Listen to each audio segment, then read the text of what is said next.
اور انہوں نے ایک بولڈ پوزیشن لی. انہوں نے بولڈ پوزیشن یہ لی کہ جو لوگ آج ملے ہیں انہیں نہیں ملنا چاہیے تھا.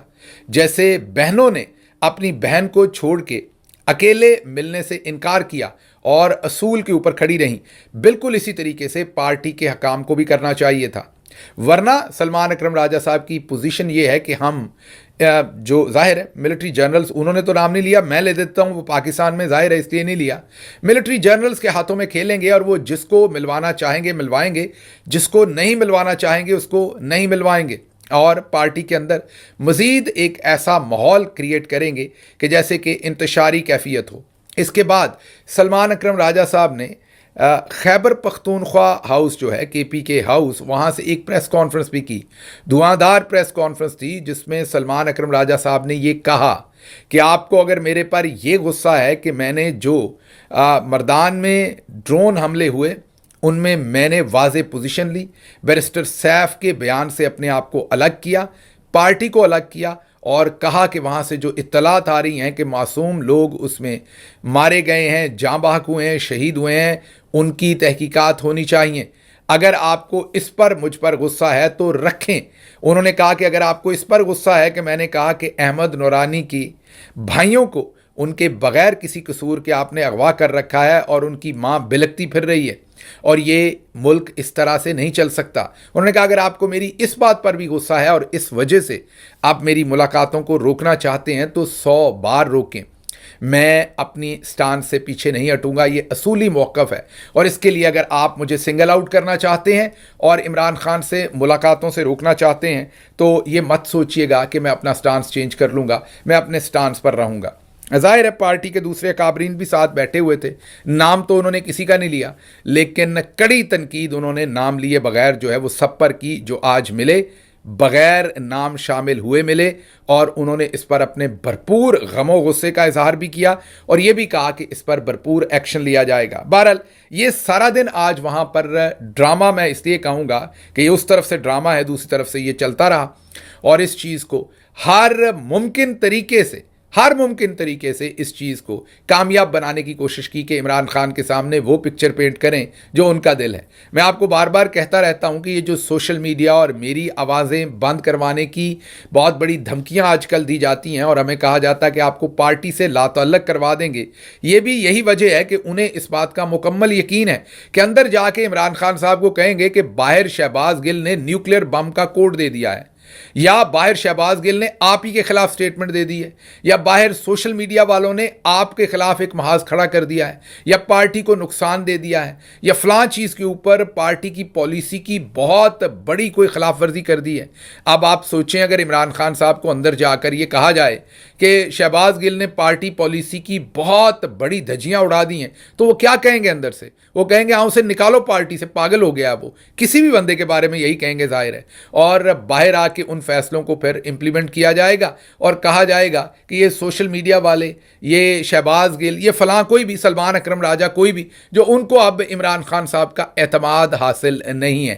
یہ سب کچھ کرنے کے لیے وہاں پر علیمہ خانم صاحبہ کو, سلمان اکرم راجہ کو روکنے کی بھرپور کوشش جو ہے وہ آج بھی کی گئی ہے. بلکہ حیرانی کی بات تو یہ ہے کہ وہاں پر ایک محترمہ جنہیں کوئی نہیں جانتا, ضرور پارٹی کی کارکن ہوں گی, میں یہ نہیں کہہ رہا, لیکن کوئی نہیں جانتا, ان کو آج ملوا دیا خان صاحب سے, بہنوں کو نہیں ملوایا. چودھری صاحب کے کام دیکھیں اور حرکتیں دیکھیں. بہرحال آگے چلتے ہیں.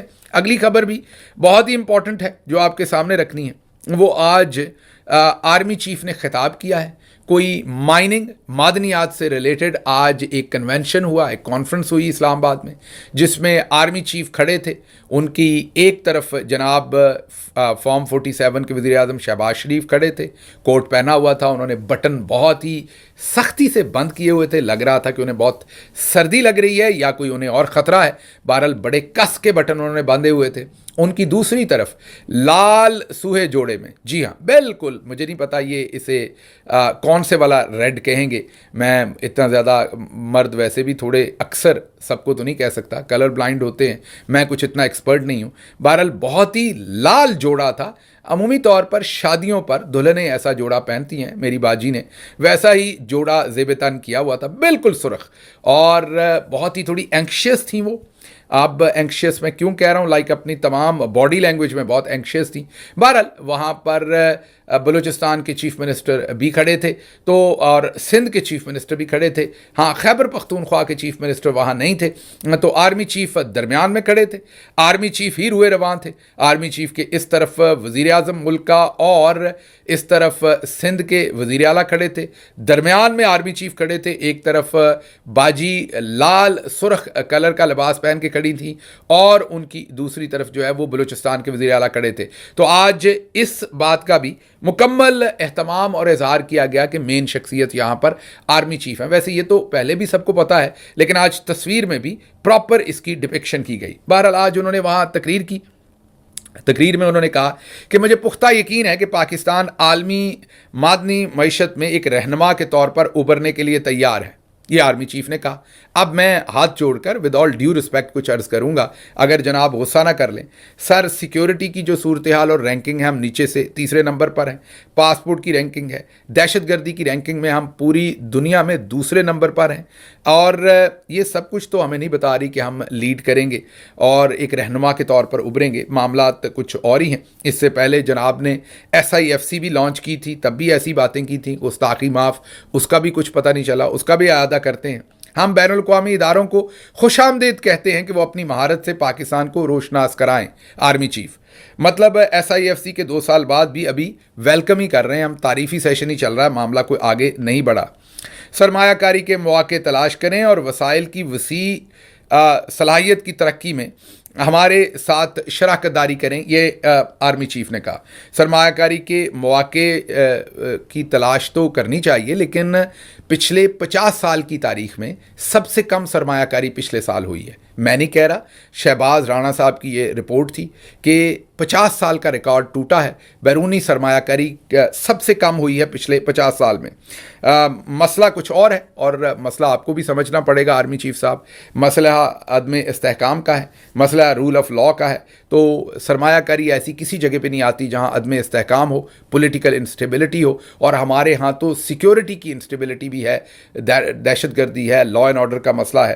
تو یہاں پر تو معاملات جو ہیں وہ خراب ہیں. پھر انہوں نے کہا کہ پاکستان کی معدنیات کی جو دولت کو اخذ کرنے کے لیے انجینئرز, جیولوجسٹ, آپریٹر اور بہت سے ماہر کارکن درکار ہیں.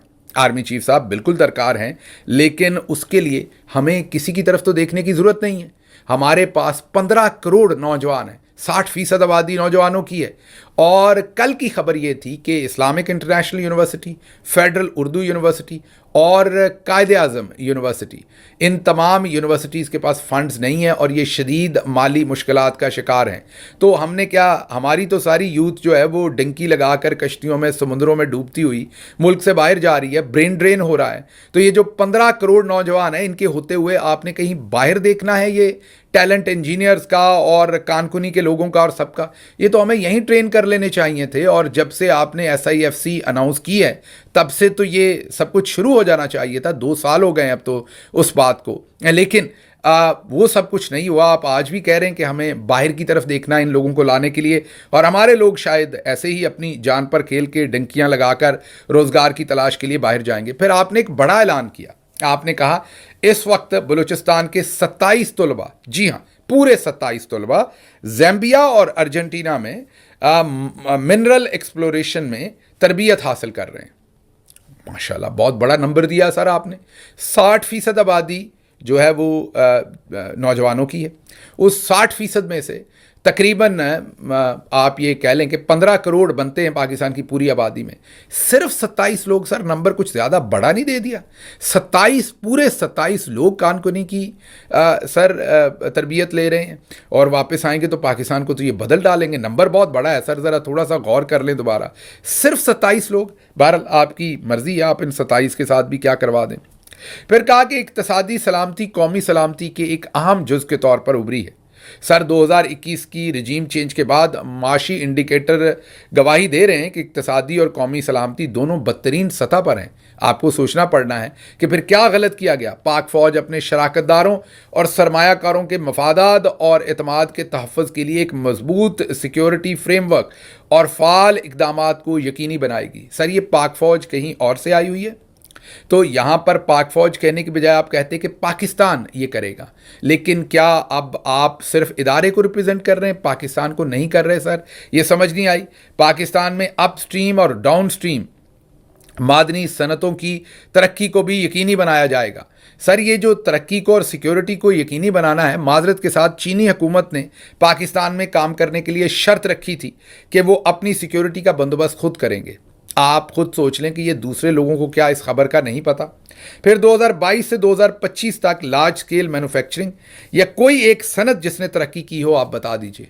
کیا ان حالات میں کچھ ایسا فرق پڑتا ہے کہ آپ یہ کیا بڑے بڑے اعلان کرتے ہیں، کیا ان لوگوں کو نہیں پتا؟ یہ بات اہم ہے کہ لاگت کو بہتر بنانے اور منڈیوں کو متنوع بنانے کے لیے پاکستان میں ریفائننگ اور ویلیو ایڈیشن میں سرمایہ کی جائے۔ ہم نے ویلیو ایڈیشن میں کیا کرنی؟ ہم تو بیسک کام جو ہمارے تھے، پروڈکشن تھی بیسک قسم کی، ہم کپاس، ہماری زراعت، وہ سب اڑ گئی۔ تو ویلیو ایڈیشن تو سر بہت آگے کا کام ہے۔ ہم نے تو جو کاموں میں ہم بہتر تھے ان میں اپنی دھجیاں اڑا دی ہیں۔ پھر آپ نے کہا کہ پاکستانی عوام کے پیروں کے نیچے وسیع معدنی ذخائر، ہاتھوں میں مہارت اور شفاف معدنی پالیسی کے ہوتے ہوئے مایوسی اور بے عملی کی کوئی گنجائش نہیں۔ بالکل سر، یہ ذرا ان کو بھی بتا دیجیے گا جو ڈنکیاں لگا کر جا رہے ہیں اور اپنی جانوں کو سمندروں کے ہاتھوں میں چھوڑ رہے ہیں، یہ جو بجلی کے بل نہیں جمع کرا سکتے، جو بچے بلک رہے ہیں، بھوکے ہیں، یہ ان سب کو بھی پلیز بتائیے کہ آپ کے پاؤں کے نیچے معدنی ہاتھ ہے، آپ بڑے رچ ہیں۔ اجتماعی قومی خواہش، پھر آپ نے کہا کہ ہم پاکستانی بیک وقت شراکت داروں اور سرمایہ کاروں کو یقین دلاتے ہیں کہ کاروبار اور معدنی دولت سے استفادہ کرنے کے لیے آپ کی مہارت سے مستفید ہونا ہماری اجتماعی قومی خواہش ہے۔ سر کون سی اجتماعی؟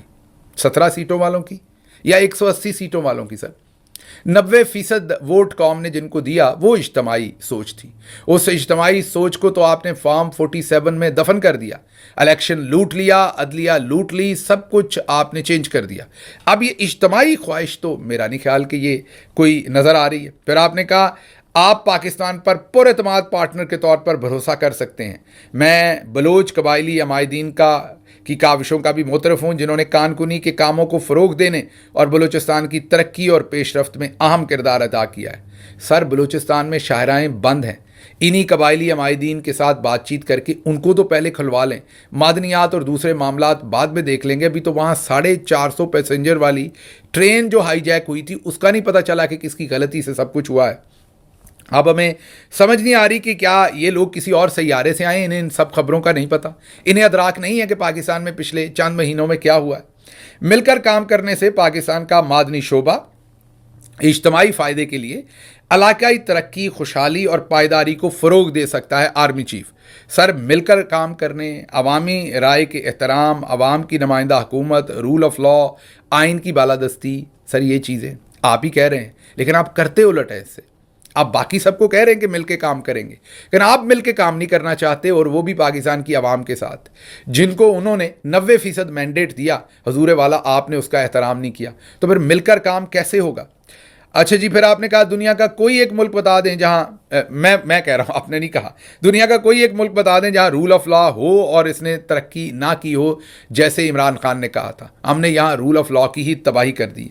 بہرحال ہم میرا خیال پہیے کو دوبارہ ایجاد کرنا چاہتے ہیں، دنیا اپنے تجربات سے سیکھ چکی ہے، ہم یہاں ڈنڈا بھی پھیرنا چاہتے ہیں، ٹیررزم میں بھی دوسرے نمبر پر آنا چاہتے ہیں، پاسپورٹ کی رینکنگ، فورن انویسٹمنٹ، زراعت، ہر چیز کو ہم نے تباہ کرنا ہے، اور اس کے باوجود ہم مصر ہیں اس بات کے اوپر کہ ہم نے ترقی کرنی ہے اور ترقی کی منازل ہم نے طے کرنی ہے۔